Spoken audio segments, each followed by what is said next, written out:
हादसा service road पर गाड़ी की टक्कर से बाप बेटी के जाँ बहक होने का वाकया। इन्वेस्टिगेशन के मुताबिक इसकी वजह खातून मुलजिमा की गाड़ी की तेज रफ्तारी थी। वाकये की एक और फुटेज 5 न्यूज को मौसूल हो गई है। आपको अपडेट कर रहे हैं कि 19 अगस्त को कारसा सर्विस रोड पर गाड़ी की टक्कर से बाप बेटी के जाँ बहक होने का वाकया। इन्वेस्टिगेशन के मुताबिक इसकी वजह खातून मुलजिमा की गाड़ी की तेज रफ्तारी थी। इसी हवाले से मजीद तफसीलात जानेंगे हमारे नुमाइंदे शायान अली से। शायान, बताएगा मजीद क्या तफसीलात सामने आई हैं?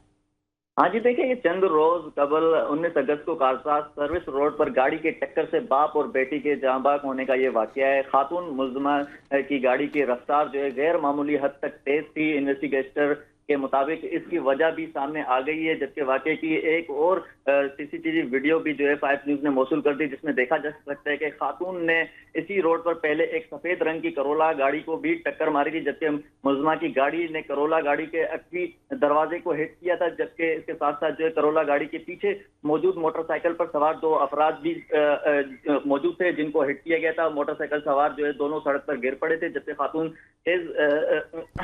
तेजी से जो है गाड़ी चलाते हुए वहां से फरार होने की कोशिश की। जबकि फरार होते हुए जो है बाद में खातून ने इसी रोड पर आगे जाकर मोटरसाइकिल पर सवार बाप और बेटी को हिट किया था, जिसके नतीजे में इन दोनों की मौत वाक़ई हो गई थी। जबकि खातून ने पहले वाक़ये की वजह से जो है वहां से फरार होने की कोशिश की थी। पुलिस ज़राए का मजीद जो है कहना है कि मुलजिमा जो है तेज गाड़ी चला रही थी और इसी तेजी रफ्तारी की वजह से जो ये दूसरा वाक़या भी पेश हुआ। और मुलजिमा जो है पहले हिट करने के बाद जो है उन्होंने फरार होने की कोशिश की थी, और इस दौरान जो आगे जो बाप और बेटी आए थे उनको भी हिट कर दिया, और जिसपे उनकी जो है मौत हो गई थी। और ये फरार होने की कोशिश में जो है दूसरा वाक़या पेश आया था कि जिसमें 2 शख्स जहां बहक भी हो गए थे, जबकि कुछ लोग जख्मी भी हो गए थे, जिसकी दूसरी सीसीटीवी फुटेज जो है ये 5 न्यूज को मौसूल हो गई है, जिसमें वाज़ेह तौर पे देखा जा सकता है कि किस तरह और कितनी स्पीड में जो है मुलजिमा जा रही थी।